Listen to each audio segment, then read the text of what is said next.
Hello friends, स्वागत है आपके अपने study channel MS IPS study में। आज हम लोग देखेंगे पॉलिटिक्स के एक सबसे महत्वपूर्ण सवाल जो प्लेटो के साम्यवादी सिद्धांत के बारे में, जो कि किसी भी यूनिवर्सिटी में जो BA फाइनल ईयर्स के छात्र हैं उनको परीक्षा में ये क्वेश्चंस बार बार पूछे जाते हैं। तो चलिए इसको हम लोग क्वेश्चंस को देखते हैं। प्लेटो के साम्यवादी सिद्धांत। चलिए समय को न गवाते हुए हम लोग इसको देखते हैं। देखिए माय डियर स्टूडेंट्स, ये क्वेश्चंस कैसे एग्जाम में पूछे जाते हैं। तो ये क्वेश्चन जो है प्लेटो के साम्यवादी सिद्धांत की विवेचना करें, ये क्वेश्चन इस प्रकार पूछे जाते हैं। और प्लेटो की निम्नलिखित धारणाओं में से अधिक मौलिक विचार कौन सा है? अ, पत्नियों तथा संपत्ति का साम्यवाद। ब जो है दार्शनिक राजाओं का शासन। अपने मत की पुष्टि के तर्क दें। क्या इन सिद्धांतों का जो है सार्वभौमिक मूल्य है और क्या इनका सार्वभौमिक उपयोग संभव है?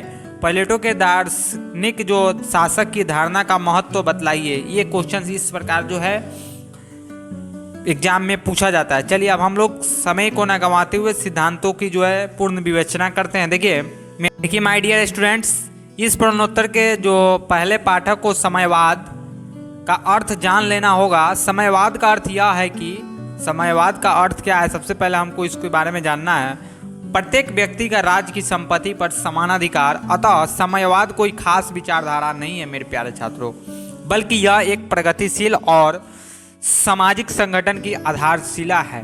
चाहे इसका स्वरूप किसी भी प्रकार का क्यों ना हो, साम्यवाद में व्यक्ति जो है उसकी योग्यता अनुसार पारितोषिक प्राप्त होता है। ओके माय डियर, देखिए लेकिन प्लेटो ने अपने प्रसिद्ध ग्रंथ रिपब्लिक में साम्यवाद को एक नई श्रृंखला में रखा है, जिसका प्रधान कारण है, यानी जो प्रमुख कारण है, उसका आदर्श राज्य की परिकल्पना। अब हम जो है इस प्रश्न के उत्तर पर अच्छे से ध्यान देते हैं मेरे प्यारे छात्रों।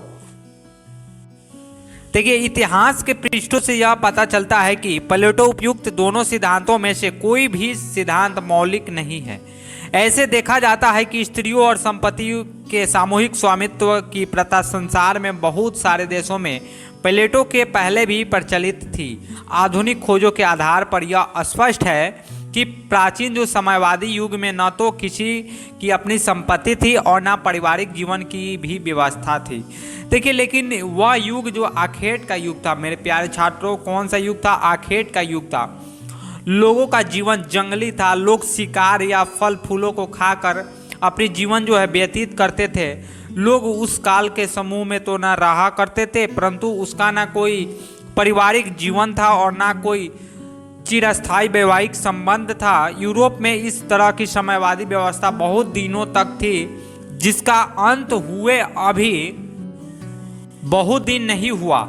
यूनान के साहित्य में इस बात के प्रमाण भी कभी नहीं है, अतः इस बात का पूर्ण विवरण हमें यूनानी साहित्य से मिल सकता है मेरे प्यारे छात्रों, जिससे प्लेटो की अवगत रहा होगा। तत्काल यूनान में भी ये सभी साम्यवादी प्रथाएं और विचार पाए जाते हैं, क्योंकि पाइथागोरस को मंडली के संगठन का आधार साम्यवादी सिद्धांतों का प्रचार ही था। देखिए उन सबों का वह प्रधान विचार था कि मित्रों की संपत्ति सामूहिक संपत्ति है। 5वीं सदी तक एथेंस ने इस विचारधारा का प्रचार जो है करते रहे, प्रचार होता रहा। अब देखिए अरिस्टोफेनिस का प्रसिद्ध ग्रंथ जो है शायद 393 ईसा पूर्व जो में लिखा गया था इसको, उसमें भी साम्यवादी विचारधारा स्पष्ट रूप से दिखलाई पड़ती है। उस काल में इसी तरह की प्रथाएं स्पोर्टों में भी प्रचलित थी।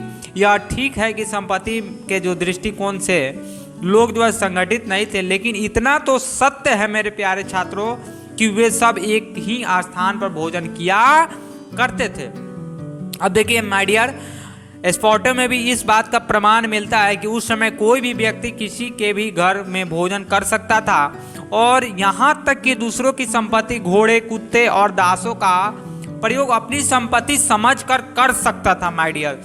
देखिए इसी तरह क्रीट के द्वीप में एक डोरिका नाम की जो है जाति पाई जाती थी। इस ढंग की कुछ प्रथाएं इस जाति में भी प्रचलित थी। वहाँ एक जाति की सामूहिक जमीन भी होती थी माय डियर स्टूडेंट, जिस पर जो है मेरे प्यारे छात्रों उसके नौकर सामूहिक रूप से जोतने, कोड़ने और बोने का कार्य करते थे, तथा जो खेती से जो कुछ पैदा होता था उसको सामूहिक रूप से खाने और पीने में खर्च किया जाता था माय डियर स्टूडेंट्स। और यहाँ तक कि इसी से राज्य का भी खर्च चलता था। इस तरह प्लेटो ने जो है समयवादी विचारधारा की स्थापना की। वह कोई नई वस्तु जो है नहीं है, यह विचारधारा तो सदियों पूर्व भी पाई जाती थी। यही है पत्नियों और संपत्ति संबंधी प्लेटो का समयवाद। Okay my dear. अब देखिए प्रश्न के अनुसार जो हमारा क्वेश्चन कर रहा है उसके अनुसार हम लोग देखते हैं। दूसरे भाग पर विचार करने से जो स्पष्ट पता चलता है कि प्लेटो ने जो दार्शनिक राजा का आदर्श रखा है उसमें कोई खास मौलिकता नहीं दिखाई पड़ती है मेरे प्यारे छात्रों। उसका यह आदर्श श्रम विभाजन पर आधारित है। यह तो सोचने की बात है कि भारतवर्ष के लिए श्रम विभाजन कोई नई बात नहीं थी। भारत में तो श्रम विभाजन कई युगों से चलता आ रहा था। पहले तो यह विभाजन व्यक्ति के गुण और कार्य के आधार पर मानकर किया जाता था, परंतु धीरे धीरे इसका यह आधार समाप्त हो गया माय डियर। तब गुण और कर्म के स्थान पर जन्म को आधार ही माना गया। हर वर्ग के लोगों के कार्य के निश्चित थे और एक वर्ग जो है व्यक्ति जो है दूसरे वर्ग के किसी भी व्यक्ति के काम को करने के लिए स्वतंत्र नहीं था। भारत में तो यह प्रथा प्लेटो से बहुत पहले से ही पाई गई जाती थी। ईरान के माध्यम से भारत और यूनान में बहुत पहले संबंध स्थापित हो गया था और जो है यह नहीं कहा जा सकता कि प्लेटो भारत की इस व्यवस्था से जो है अनभिज्ञ था। इस तरह यह स्पष्ट हो जाता है माय डियर कि भारत की व्यवस्था के संबंध में प्लेटो का अपना कोई विचार नहीं था। फिर प्लेटो की जो मौलिकता इस बात में भी नहीं दिखलाई पड़ती है कि उसने श्रम विभाजन के सिद्धांत को समयवाद से मिला दिया। फिर सबसे बड़ी बात तो यह है कि प्लेटो ने समयवादी जो प्रथा के सबसे के लिए स्थान नहीं थे, उत्पादक वर्ग के लिए उसकी संपत्ति थी और परिवार की प्रथा जो है समिति थी। अतः इसका समयवाद का नियम संरक्षण वर्ग के लिए ही होता था। लेकिन इतना तो स्पष्ट कहा जा सकता है माय डियर कि प्लेटो ने जो है राजनीतिक शक्ति और आर्थिक शक्ति में आपसी जो सामंजस्य स्थापित नहीं होने दिया। इस दिशा में प्लेटो ने मौलिकता स्पष्ट रूप से झलकती है। इसके बाद प्लेटो ने इस आदर्शों में कुछ ऐसी चीजें आवश्यक है जो बिना हिचक के ही सार्वभौमिक जो कहीं जा सकती है। अब देखिए मेरे प्यारे छात्रों, प्लेटो की श्रम विभाजन का सिद्धांत वैज्ञानिक सिद्धांतों पर निर्भर है। इस बात को प्रायः सभी लोग जानते हैं कि व्यक्ति के गुणों और प्रकृति में महान अंतर होता है। अतः यह भेद जो है स्वाभाविक भी हो सकता है या वातावरण का रहन सहन का भी देन हो सकता है माय डियर स्टूडेंट। जिसमें व्यक्ति जन्म लेता है, उसकी शिक्षा दीक्षा होती है और उसका पालन पोषण होता है। अतः भेद तो अवश्य होता है। अंत में हम यह कह सकते हैं कि हम एक व्यक्ति हर एक कार्य को नहीं कर सकते हैं। अगर कर भी सकते हैं तो उसे कलात्मक ढंग से नहीं कर सकते हैं माय डियर। जिस तरह कोई विशेष व्यक्ति उस कार्य को करके निभा सकता है, अतः समाज में जो व्यक्ति जिस कार्य में माहिर हो उसको उसी कार्य को करने के लिए दिया जाना चाहिए। इस संबंध में प्लेटो की मौलिकता कुछ झलकती है माय डियर, और यही उसके सिद्धांत का महत्व है जिसका कुछ अस्थायी मूल्य भी है। देखिए प्लेटो एक और सार्वभौमिक जो सिद्धांत है कि संपत्ति में शासन कार्य चलाने के लिए वे भी लोग अधिकारी हैं जो वस्तु के मर्म को जानते हैं, उसकी वास्तविकता को निकट से समझते हैं।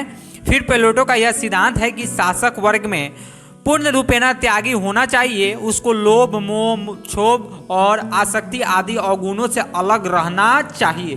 देखिए उसका जीवन सच्ची जनसेवा से प्रारंभ हो और अंत भी यथार्थ जनसेवा के लिए उसका हृदय जो है ओतप्रोत हो और जनसेवा की भावना में उसका दिल और दिमाग ओतप्रोत। अगर शासन का कार्य कुछ लोगों को दे दिया जाता है तो वे राज्य के साधनों का प्रयोग अपने लाभ के लिए करने लगते हैं माय डियर। जनता की सेवा उसे मौका ही नहीं रहता है। इसके लिए विश्व के इतिहास में एक से एक उदाहरण भरे पड़े हैं। आज की जनतांत्रिक व्यवस्था में यह भी बात जो है स्पष्ट रूप से दिखलाई पड़ता है कि यह सर्वविदित जो प्रजातंत्र शासन मूर्खों का शासन हो गया है माय डियर। क्या हो गया है? प्रजातंत्र का जो शासन है मूर्खों का शासन हो गया है। वह भी कोई साधारण मूर्खों का नहीं, धूर्त मूर्खों का साधन है। वो लोकल मूर्ख नहीं, एकदम महान मूर्ख धूर्त मूर्खों का शासन हो गया है जो स्वार्थ में व्यस्त रहते हैं। और इस तरह के प्लेटो का सिद्धांत का अवशेष आज भी किसी न किसी रूप से देखने को मिलता है माय डियर स्टूडेंट। वास्तव में जो है प्लेटो का यह सिद्धांत महत्वपूर्ण है जिसका लोग प्रशंसा भी करते हैं। अतः शासन कार्य जो है जिन व्यक्तियों के हाथ में हो वे व्यक्तिगत चिंता की मानसिक व्याधियों के परे हो। अगर वे अपनी पारिवारिक धन संपत्ति से झगड़े में व्यस्त रहते हैं तो उनसे यह उम्मीद भी नहीं किया जा सकता है कि वे अपना समय सामाजिक हित के चिंतन में लगा सकेंगे। वास्तव में संपत्ति और परिवार का लोभ बहुत प्रबल होता है। पारिवारिक मोह माया से तो प्राय सभी लोग अवगत ही हैं, जिससे शासक वर्ग को जो है पर्थ भ्रष्ट होने से ज़्यादा देर नहीं लगती है माय डियर। अतः शासन कार्य ऐसी व्यक्तियों के हाथ में होना चाहिए जो समाज के हित में विचार रखते हो और व्यक्तिगत सुर्खियों स्वार्थों का कोई मतलब नहीं रखते हो। इस तरह जो है प्लेटो का यह सिद्धांत भी महत्वपूर्ण हो जाता है माय डियर। देखिए फिर प्लेटो का जो एक सिद्धांत यह भी है कि संरक्षणों के ऊपर जो है कोई वैधानिक नियंत्रण न हो, उन्हें संरक्षण संबंधित समस्याओं को पूर्ण स्वतंत्र होना चाहिए। जब शासक अत्यधिक योग्य न हो, दार्शनिक मोह होगा, लोभ मोह माया और जो है क्षोभ आदि मानवाधिकारों के मुक्त होगा, तो यह निश्चित रूप से कहा जा सकता है कि वह अपना समस्त जीवन समाज में के हित में लगा देगा, अन्यथा नहीं। ऐसी स्थिति में उस पर वैधानिक नियंत्रण लगाना भी व्यर्थ ही है। अगर उस पर जो है वैधानिक नियंत्रण लगाया गया तो उसकी व्यक्तिगत स्वतंत्रता समाप्त हो जाएगी माय डियर। वह समाज के हित में कोई भी कार्य नहीं कर सकता है। इसका अर्थ यह नहीं है कि वैधानिक नियंत्रण समाज के हित से अलग होता है, लेकिन इतना तो जरूर है कि देश की कई खास समस्या का यह नियंत्रण बाधा डाल सकता है, क्योंकि नियम को शीघ्र बदलना नहीं जा सकता है। अतः वैधानिक नियंत्रण रहने पर भले बुरे कार्य के लिए सफलता या असफलता के लिए शासक का उत्तरदायी जो है नहीं ठहराया जा सकता है। शासकों पर तो तभी नियंत्रण लगाना ठीक रहता है जब उनकी ईमानदारी और योग्यता का पर विश्वास नहीं रहता है। जब उनकी ईमानदारी और योग्यता पर विश्वास हो तो नियंत्रण में कोई आवश्यकता नहीं है माय डियर। देखिए जब वे निर्लिप्त होकर शासन कार्य करेंगे तो यह निश्चित है कि उससे समाज का हित होगा। इसलिए शासक का वैधानिक नियंत्रण लगाना सर्वथा अनुचित है माय डियर। प्लेटो के जो उपयुक्त की सभी सिद्धांतों के अलावा जो है उसका एक महत्वपूर्ण सिद्धांत है, वह यह है कि कोई भी व्यक्ति जो स्वयं शासन करने के लिए इच्छुक हैं वह इसके लिए कोशिश करता है, और कि राज की शक्ति किसी तरह से जो है मेरे हाथ में आ जाए तो यह कभी भी अच्छा शासक नहीं बन सकता है, और न वह जनता का हितैषी के लिए भी कोई शासन करने से पहले वह अपना स्वार्थ लोगों के सामने प्रदर्शित कर देता है। ऐसा व्यक्ति तो हमेशा स्वार्थपूर्ण भावना से प्रेरित रहता है। समाज का सच्चा वास्तविक हितैषी को वह नहीं हो सकता। जो स्वार्थ पर पड़े हो, निर्लिप्त हो, उसको किसी तरह का लोभ ना हो। इस दृष्टिकोण से प्लेटो के दार्शनिक राजा का आदर्श बहुत अधिक महत्वपूर्ण है, क्योंकि वह विवेक के आधार पर शासन की स्थापना करना चाहता है। आजकल वे जनतंत्र को दो प्रमुख जो है सिद्धांत, या एक मनुष्य एक विवेकशील प्राणी है। अगर शासन कार्य सबों के हाथों में हो तो इसमें सभी लोग अपनी बुद्धि और विवेक का योगदान करते हैं माय डियर, तब जाकर के शासन का कार्य अच्छा होगा। परंतु प्लेटो का यह सिद्धांत ठीक वैसा नहीं लगता है, क्योंकि सभी मनुष्य में ठीक सोचने की क्षमता कम होती है। अनुभव के आधार पर यह कहा जा सकता है कि जो व्यक्ति कुछ भी कार्य करता है वह अपनी भावनाओं, संयोगों और आवेशों से प्रेरित होकर करता है। इसलिए तो आज जनतांत्रात्मक जो शासन की प्रणाली असफल होती हुई दिखाई पड़ रही है। समाज में बहुत ही कम ऐसे व्यक्ति हैं जिनमें तत्व की अधिकता होती है। अतः जो व्यक्ति शासन काल में ज्ञान अनुभव से संपन्न हो, उसी के द्वारा शासन कार्य चलाने का समाज और मनुष्य दोनों का कल्याण हो सकता है माय डियर स्टूडेंट। अब देखिए इसका आलोचना क्या है, आलोचना के बारे में हम लोग जानने का प्रयास करते हैं। देखिए बहुत से आलोचक प्लेटो के आदर्श के विरुद्ध यह कह सकते हैं कि दार्शनिक राजाओं का मिलना एकदम संभव नहीं है। यदि उनकी यह उक्ति जो है कुछ हद तक ठीक भी हो सकती है, फिर भी यह पता चल जाता है कि क्या मानव समाज में कोई ऐसी संस्था नहीं है जो इस तरह राजाओं को उत्पन्न कर सके। अतः संक्षेप में हम कह सकते हैं मेरे प्यारे छात्रों कि प्लेटो का आदर्श कार्य रूप से सफल नहीं हो सकता है, और दूसरी जो है ऐसी व्यवस्था ही नहीं है जो सफल हो सके। अभी तक तो ऐसी शासन प्रणाली भी की कल्पना किसी ने भी नहीं की थी आज तक, कि अतः इस क्षेत्र में किसी को सफलता तभी तक नहीं मिली। निष्कर्षतः जो है किसी भी तरह के प्लेटो के आदर्श के महत्व अस्वीकार नहीं किया जा सकता है मेरे प्यारे छात्रों। प्लेटो के मानव समाज को दार्शनिक विचार दिया जाता है, उसको मानव इतिहास कभी जो है भुला नहीं सकता है। मेरे प्यारे छात्रों, चलिए हमारा ये जो विवेचना था यहीं पे समाप्त हुआ। फिर हम लोग मिलेंगे एक नए वीडियो में। तब तक के लिए थैंक यू, धन्यवाद। अगर हमारे इस चैनल को सब्सक्राइब नहीं किए हो तो बिल्कुल सब्सक्राइब कर लें, और वीडियो अच्छा लगा तो लाइक करना तो बिल्कुल ही ना भूलें। चलिए, थैंक यू।